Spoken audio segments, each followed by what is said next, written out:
Welcome to Ajkal America. Our now season, and everybody is around their W-2s and D9s, and they're either self-preparing, they're preparing online, they're running to their accountants to get all their paperwork in order.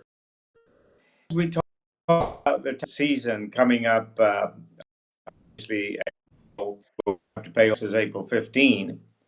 There is one significant factor that's relevant to California. It impacts a lot of people elsewhere, but California is unique in the sense that a few years ago there was a proposition that was passed by the voters, and it brought in some constraints and boundaries as far as how Proposition 13 impacted property taxes.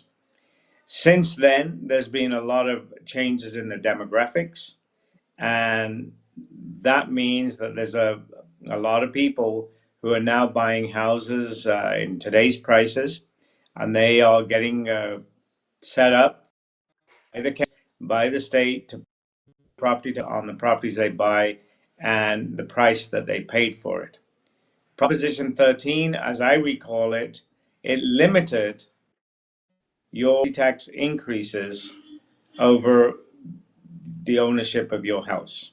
There are some other provisions that when you become a senior and you want to downsize or move to a smaller property, it's not as expensive as where you live, but your property tax may be impacted by when you bought it 20, 25 years ago. And therefore, your property taxes may be lower than they could be on your current house. But when you buy the downgrade property, it has it because it's now priced probably higher than what your taxes are.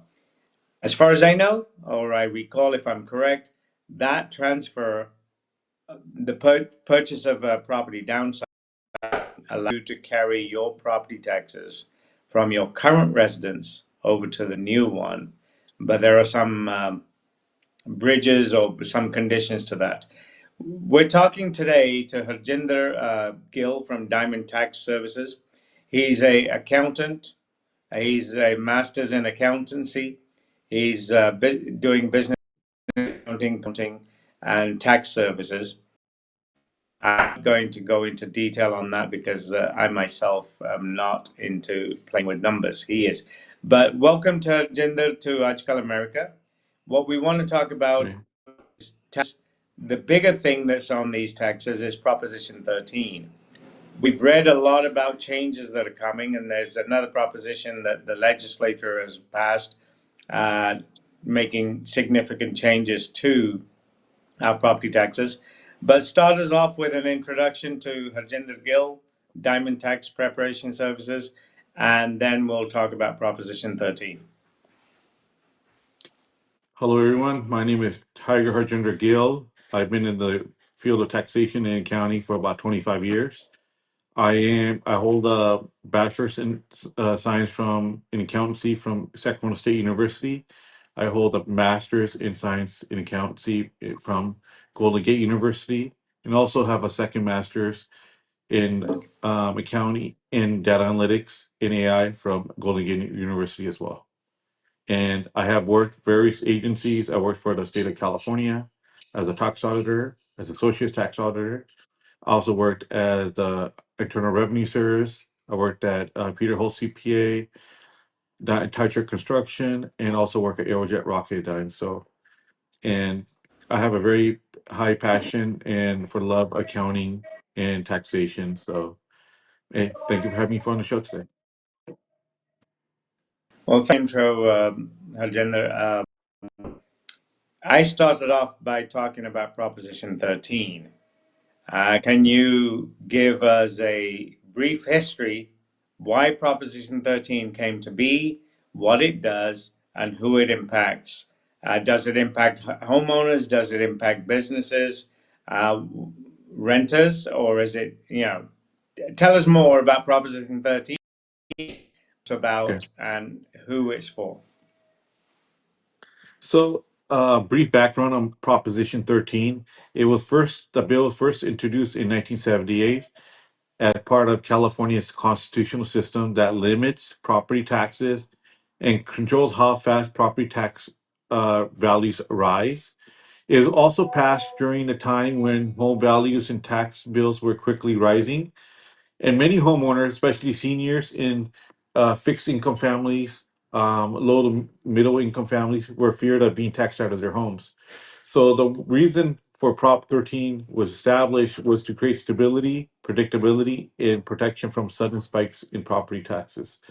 So the three main things of Prop 13 were the tax rate cap, the growth cap, and the reassessment at only at certain events. So, what the tax rate cap is when the general property tax is about 1% of the assessed value, plus voter approved bonds and assessments. So, and then the growth cap is when your assessed value usually rises no more than 2% per year, factoring in inflation, until it's being reassessed. And the third one is reassessment only at certain events is mainly change in ownership or new construction. For, let's say, if you were to change ownership from your name to your son or daughter's name, it will be reassessed. If you change your property from a personal primary residence to a rental property or business property to an LLC or something like that, it'll be reassessed, and your reassessed value will be higher than what you paid in the past. So the Prop 13 isn't about your whole market value. It's about keeping your taxable value from skyrocketing year after year. So this affects not only individuals, families. It also affects business owners and people with that are buying and selling homes continuously. So Okay, that was fairly detailed. Um, how does California property taxes get impacted by a limit cap? Is that the 2% you just mentioned? And that So work? the 2% to 2% factors in inflation year after year. So that's totally different. So the rise in is so every 2 to 3 years, let's say your property tax bill will rise about 2% of your assessed value. And then so the Prop 13 cap on California property tax works in two ways. It has a tax cap rate, which is usually the baseline 1% of your assessed value, plus some local voter approved bond measures and assessments. So it could be like improvement bonds, additional assessments. So it depends on your area where you're located, where you're looking at Elk Grove, where you're located in the city of Natomas, where you're looking other parts of Sacramento. So each area is different in how your property tax. So whatever it might be in Natomas might be different in Elk Grove or other areas. And then the second one is the assessed value growth cap. So after you purchase a home, the assessed value typically increases up to 2% per year, even if market jumps about 10 to 20% in a year. So if your property is 500,000 and your property value jumps about 50,000, that's about 10%. But your assessed value, it just jumps slightly just at 2%. And the reason why this really is Prop 13 is really important because it protects you from like the quotation, my home values went up so my taxes doubled. That's not true. It also creates a huge difference between neighbors over time. When neighbors are have paying high property taxes, they will actually sell their home or rent their home out and move to a different neighborhood, fearing for high property tax rates. Okay. And you brought up assessed value. What is the assessed value Prop 13? I mentioned it with the So the 2% cap. mhm. So the assessed value, the definition for the assessed value is a number the county uses to calculate your property taxes. It's not the value you see on Zillow. So it's the assessed value what is on record at your county assessor's office. So this usually means two things. It starts at your assessed value usually starts at your purchase price of the home, base year value. Then from your base year value, it goes up 2% per year until it's being reassessed. So the only time it's going to be a reassess is if you um, do a quick deed transfer to your son or daughter. You transfer title of the property. You transfer from a primary residence to your LLC, or turn it into a rental property. Um, or you sell your home. So anytime it changes hands, the new owner will actually pay the reassessed value, not the old value, the proper assessed value they're paying when you first purchased it. So, Okay. and another thing is that is also if the market drops below your Prop 13 value, so your assessed value may temporarily also drop, but it can later still increase at 2% until it goes back up. So your assessed value is your taxable value, not what you could sell your home for tomorrow. Okay. So you mentioned that the assessed value can go down. If I remember back around 2010, 8, 9, we had a disastrous real estate market. Property prices went down, banks were repossessing property, and many people had bought at the top of the market and they ended up losing 50, 60% of their value. At that time, I recall that my property was reassessed down. When they reassess it down, does it stay at that value or can it be automatically increased if the county so desires?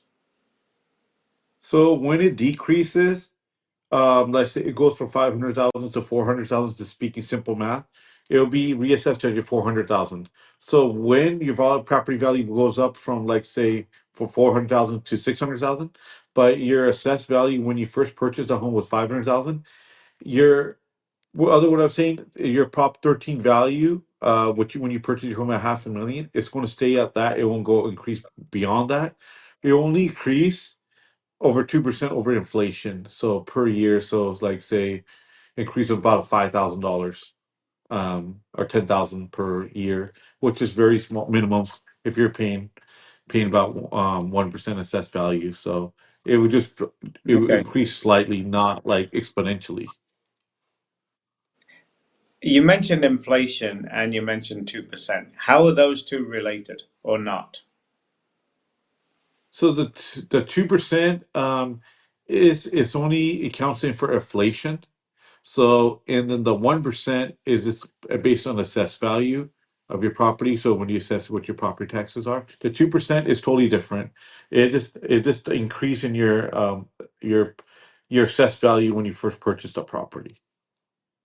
Okay, so I buy a house today and Hmm. next year, today's property taxes are going to be based on the purchase price and that's going to be my assessed value. Next year, the county can increase my assessed value by 2%. However, Hmm. it does not matter if inflation is running at 10%. So if inflation is 10%, my assessed value will only go up 2%. Is that correct? Correct. Okay. So inflation may be running at 5%, 2%, 10%. The maximum that my property tax assessed value can go up will be 2%, on which I will pay my county taxes and my local taxes, which are associated with my property. Am I correct? Correct. Okay. Correct. Um, Something that's interesting out there in a particular neighborhood or even on the same street, houses have different assessed values. How does that Hmm. occur? So so there's always a question people always ask me is, why can neighboring homes have different tax bills? So, due to this, Prop 13 ties assessed values to when you purchase a home, not what you're worth at home today.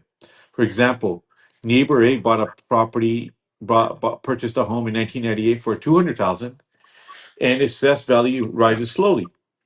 However, and neighbor B purchased his home in 2025, and the assessed value is 900,000, and its assessed value starts high. So you could live in the same neighborhood, but the person I've been living here in 1998, he's going to pay a lower property tax bill versus the person neighbor that moved in 2025 is going to pay a higher property tax bill. So same street, similar home, but totally different tax bills. The reason why this matter Prop 13 is really important because what economists call a lock-in effect. It helps people stay in their homes, stay put, because moving would reset their property values upward. So if we didn't have Prop 13, well, I mean, we are out. Property taxes will be outrageous. Okay. Um, what kind of, I think you've already covered that, the events that will trigger a reassessment, other than selling and buying the property, and you mentioned transferring it to your children. What if you add a family member, your child, spouse, to the title? Not giving it Yeah. over, but I have a house currently, and I'm going to add my children to the title as co-owners or as joint tenants. Is that going to trigger it? So the events that trigger property tax payments are three things: change in ownership, new construction, or some trust and entity events. So the first one is change in ownerships, right? The sale, the transfer, and certain entity controlling changes. So like say if you do quick deeds from your son from yourself to your son or daughter, that's going to be a change in ownership. However, if you add them to the title and you're already on the title and you add them additional, it won't trigger a tax, like a trigger a property tax event. So meaning that it won't jump your property value won't jump up high. But if you're Okay. doing new construction by adding square footage or doing major improvements, every repair you do, like say if you want to add a patio or you want to add another room, it will trigger a reassessment on based on the value of your home because at the time you're doing it. So if your home was 500,000 when you bought it and in 2025 your value is 900 and you add another room, that's going to increase your assessed value. And the third thing is if you create a trust or a change in entity, or if you create a trust in your name. So let's say if I create a trust tomorrow under my kid's name, so the trust won't take an effect while I'm alive. Once I pass away, that's when a reassessed value will trigger when trust is valid from the time I pass away, or in an entity event when I change the entity from a primary residence to LLC or to incorporation type of property whatnot. That could be created as a change in ownership depending on the structure and control of the property. They also other leads on other factor which I won't get into, whether it's revocable trust or irrevocable trust. So in like a real world, when your property values are reassessed, you can also get a supplemental tax bill. It's also like called a catch-up bill for every part of the year after the event occurred. So let's say in 2025 you had a room, but they don't find out till 2028. They'll send you a supplement tax bill for the years when they knew that you actually when you did do a change in ownership or so you can test you for the time when it was when you did have like a room or a change hands or whatnot. They will do a supplementary tax bill. So if and then also when you do reason why if you do a change in ownership, you have to record your deed at the county recorder's office, and from there they'll also treat it as a change in ownership. Okay. And does Proposition 13 actually benefit first time buyers, or is it only benefiting long term home ownership? Yeah. So the beneficiary the sorry people that benefit most from Prop 13 are usually long-term homeowners that are in high growth areas, like in like areas like San Ramon or San Francisco. People who hold property for decades, for like last 30, 40, 50 years.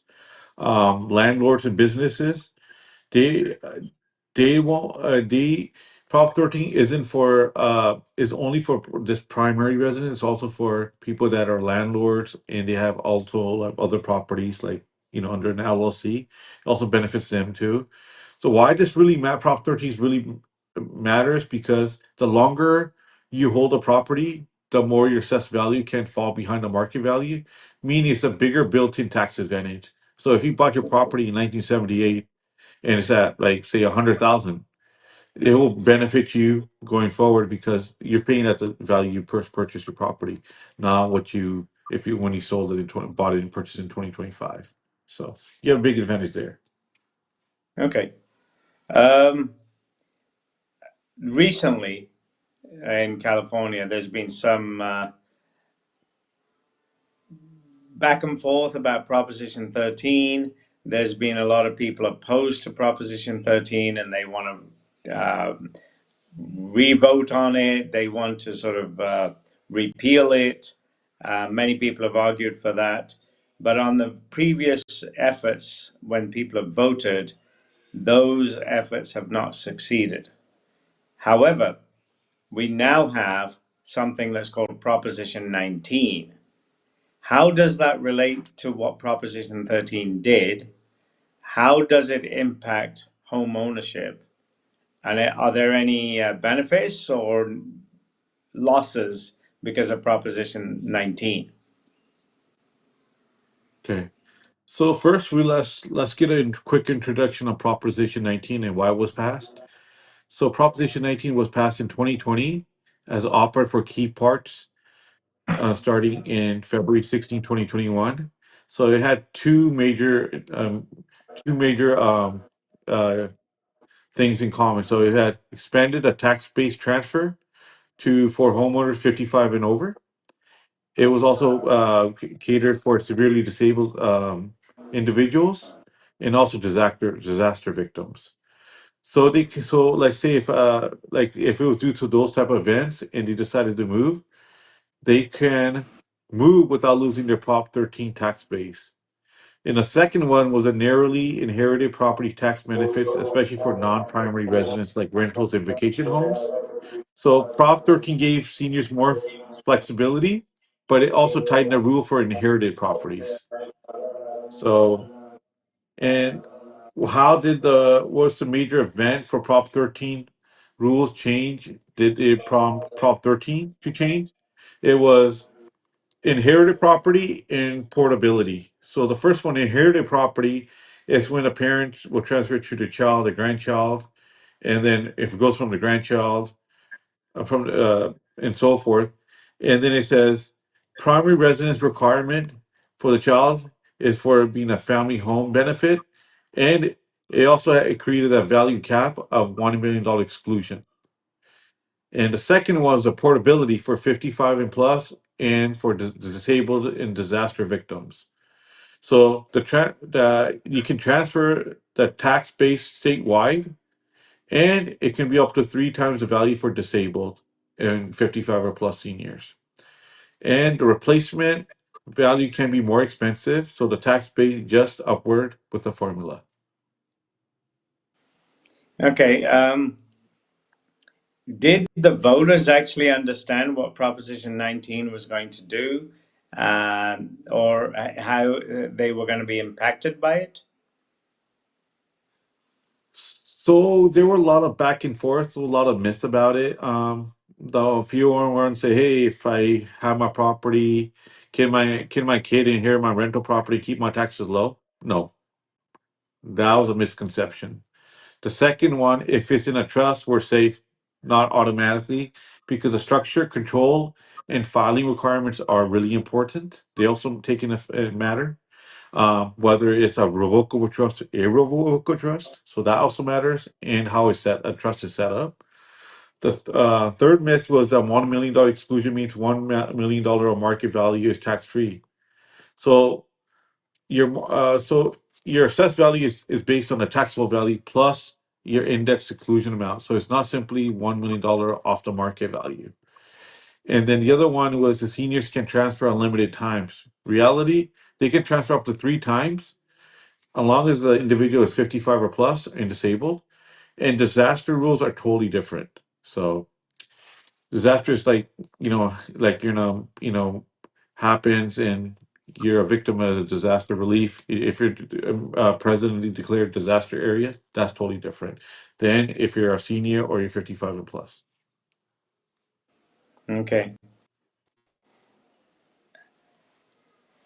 Well, I think we've sort of talked about this as parent-child transfers. What's the impact of Proposition 19 on a parent transferring their property to a child? Okay. So parents could often transfer a primary residence to the children without reassessment, generally regardless of the value, plus limited transfers of other properties up to certain thresholds. So the main takeaway from this is families could preserve low tax bases across generations, but sometimes even on non-primary properties. So they can still, it's not just based on your primary residence, it's also be a non-primary residence as well. So that's the reason biggest difference on Prop 19 versus Prop 13. Okay, so Prop 13 would allow you to benefit both on rental properties or primary residence, but Prop 19 limits it to primary residence. Is that correct? No, no.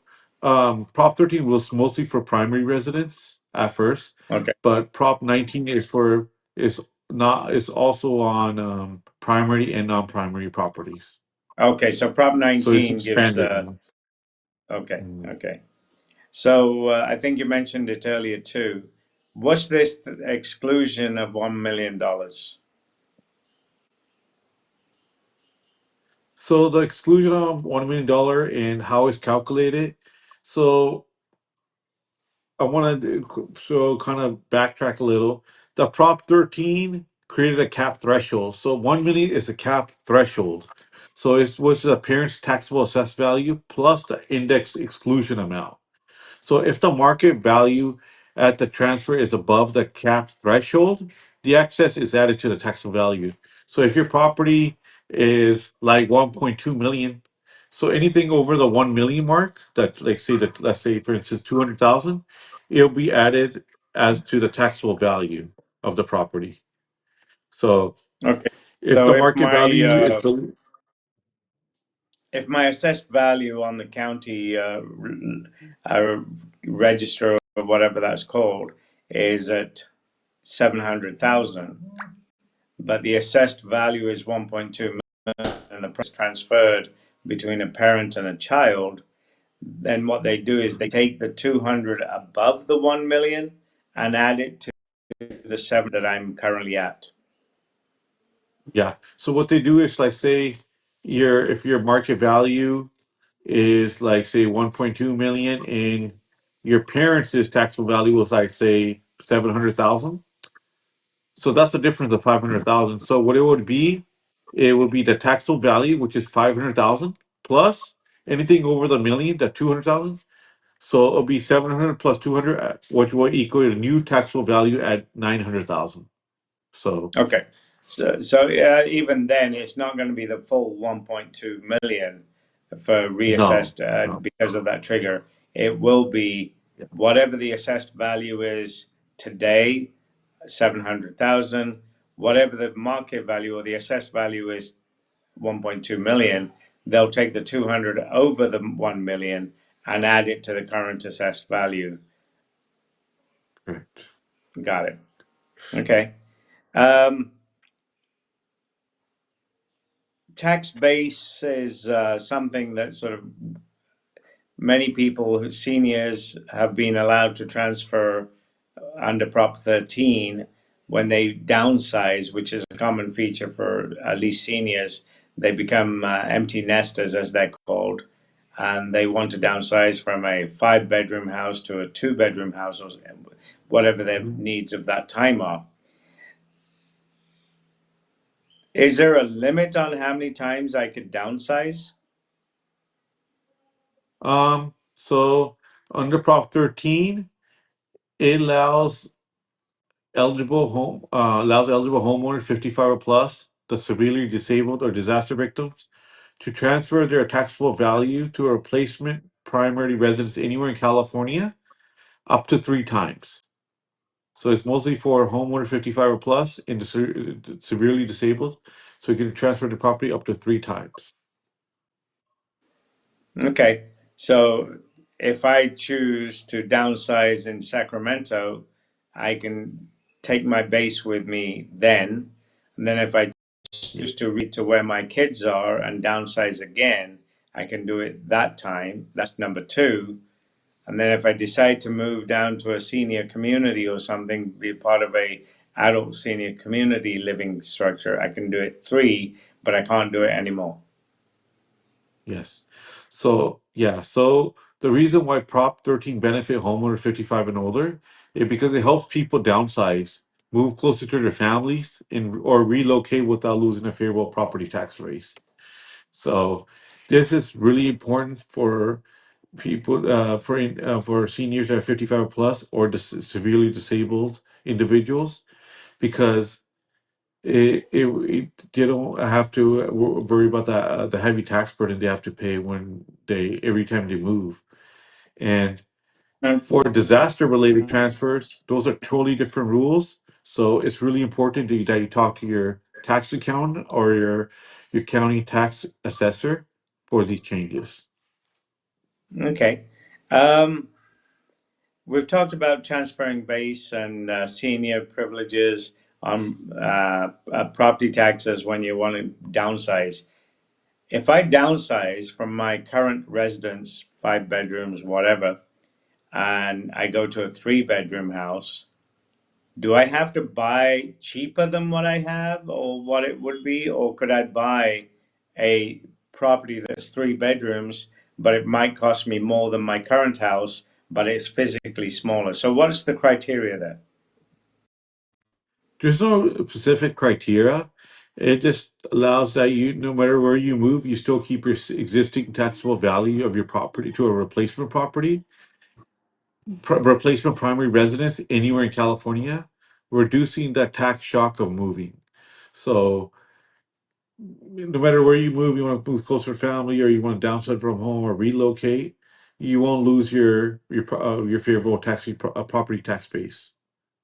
So, does the replacement have to be cheaper? No. This could be a big upgrade from an older home. If a replacement is equal or lower, you often transfer your taxable value. However, if your replacement is more expensive, you still transfer, but your taxable value just upward by the difference that allowed behind the threshold. So, for example, if your old home was 400,000 and your new home is 600,000, you can still transfer, but your taxable value increases by the excess amount over the formula. So if your home was already 400,000, but like say your new home is 600,000, your taxable value will increase slightly, just a little more than what you have been paying. So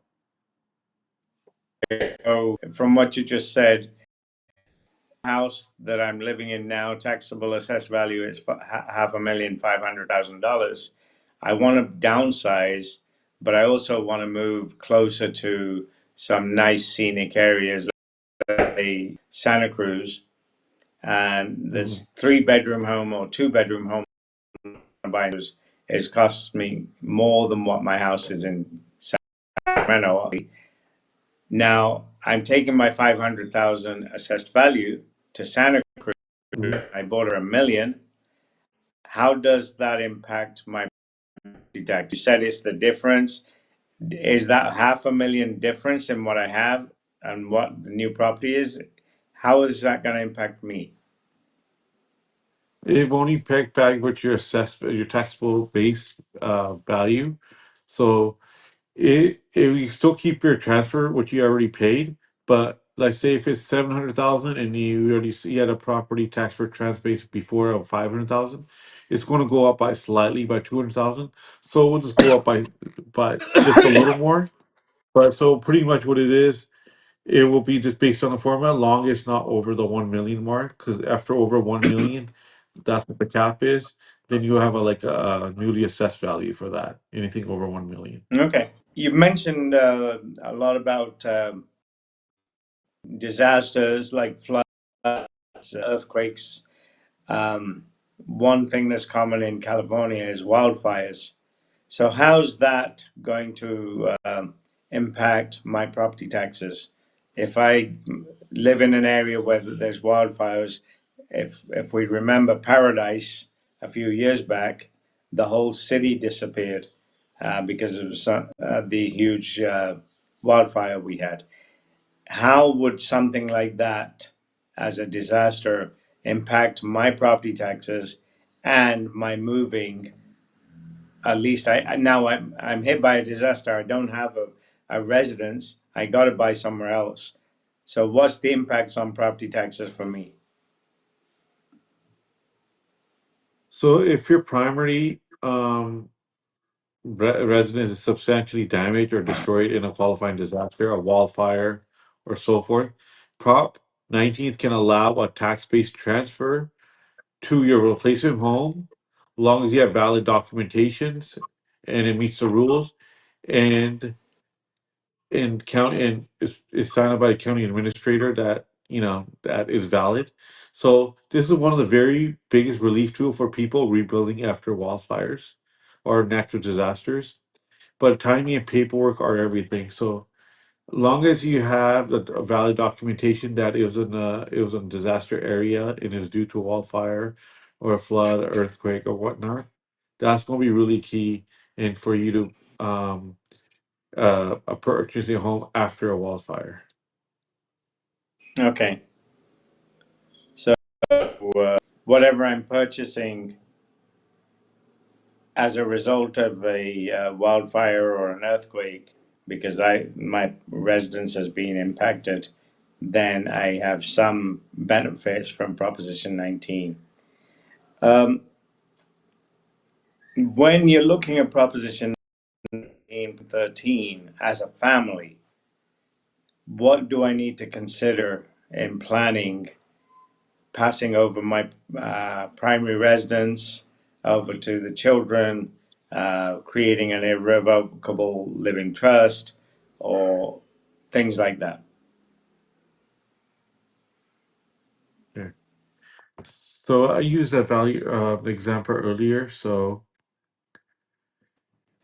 what happens is if you do, let's say, created a trust, like your prop 30, like if you're, excuse me, if you are prop for prop 19, and you, let's say you do create a trust, make sure you talk to your CPA, your tax accountant, or your title company, um, attorney, actually, sorry, not title company, attorney that practices real estate law, that how should I structure my, if I'm going to do a quick deed transfer to my children, that's totally different.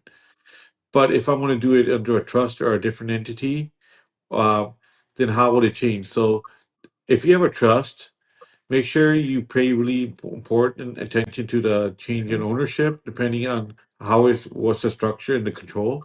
So make sure it's a revocable trust, which is you avoid the 40% gift and estate tax, versus a revocable trust where it's under your control. So those things really matter. It's a lot of moving parts. So tax planning is really essential. So when you do decide to um create a plan for prop 19, make sure you have a strategy. So like, say, will your heirs, if you heirs won't live in the home, assume the reassessment and plan for equity. Discuss who can move in within 1 year. Model the value cap so there are no surprises. Consider whether selling and redistributing assets makes more sense than holding onto a property as a rental.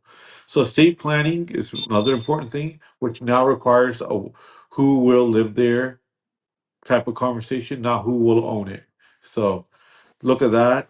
And then also when it comes to trust or LLCs, can they trigger a reassessment? Yes, depending on chain ownership and control, the transfer into and out of entities, and how beneficial ownership shifts. So trust and LLCs are a magical shield for tax liability. They also depend on the structure and the timing of everything.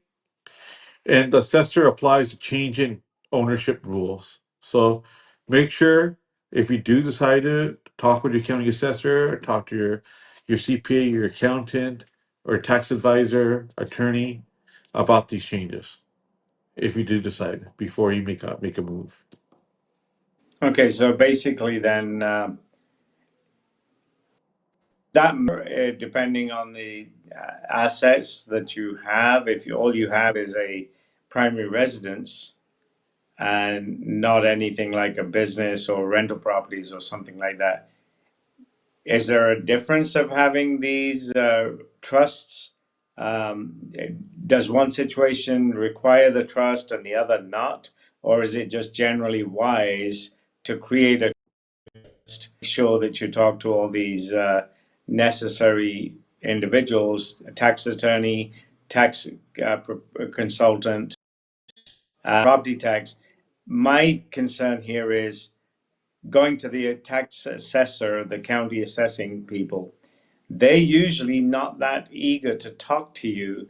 They're going to normally tell you, well, you got to talk to your accountant, you got to talk to your lawyer. We're not here to give legal advice. So, my take out of this is talk to a lawyer, talk to an accountant. But my experience is the county staff just tell you, we're not attorneys, we can't talk to you, we can't give you advice, we can just tell you what it is. Yes. So the reason why I say this is because the most common costly mistakes in Prop 19 are the following. And once you make a mistake, you can't go back and undo it. Once you make a move, it's done. You can't go back and backtrack. It's like you go to Walmart, you can buy something and return it. That doesn't work here. So the main ones are assuming inherited property rentals that will keep the tax base low, not moving in within 1 year, missing the claim of missing the filing or not filing on time, not running the value cap math, do it yourself deeds and equity transfer like on Rocket Lawyer or Law Depot. Those will also that trigger reassessment. So you might have to pay a little extra for consultation with a lawyer, a tax attorney, a CPA, or a tax accountant, but honestly, it's in your best interest because once you make a mistake, you can't undo it. Got Because it. every county or title company or what who you talk to, they're entitled to give legal advice. So it's better to consult someone that's familiar in this field of work that can help you avoid these type of mistakes. Now, when we started this conversation on Prop 13, Prop 19, uh, my understanding is, and I believe I brought that up at the beginning, Prop 13 was a California specialty. It's not impacting any other states. Texas, New York, New Jersey, Illinois, all of those states, whether Oregon, whichever ones we want to talk about, do they have anything similar to Proposition 13? My understanding is it's only California, and now with Proposition 19, these are sort of California features just for Californians. Yes, these are all California propositions. Other states I can't speak on. Other states like have slightly more favorable tax laws, property tax laws than we do. So every state is just state by state is different. So um, what I would tell people is when you pull your property tax bill and you identify your Prop 13 number, your taxable value, then you should build your plan around your home. And you also want to confirm your assessed and taxable value of your home. Confirm your homeowner's exemption status if you're eligible for one. And if you're planning for a future transfer, decide who will live there and when and document it. So the bottom line is just don't guess. Don't go what people tell you. Get a professional guidance, expert guidance, and pull the taxable value from the assessor's records office and play with the numbers before you transfer the title. Look at everything, get a second opinion, pay somebody for their time, was a consultation fee or whatnot, before you make a move. And reason why I say this because I seen a lot of homeowners consult a tax profession attorney when they're doing the following: either they're transferring property to their children as a gift or inheritance, or doing a distribution through a trust. You're considering LLC or trust structure. You're 55 and older and you're planning a move that you want portability optimized. You expect high value inheritance where the cap should apply. And you're also administering the estate and needs deadlines handled correctly. So these are really important key points to keep in mind. And as a a homeowner or a property owner. Um, as a homeowner, then with 19 and 13, what do I need to think about for tomorrow and for the future? So you need to think about um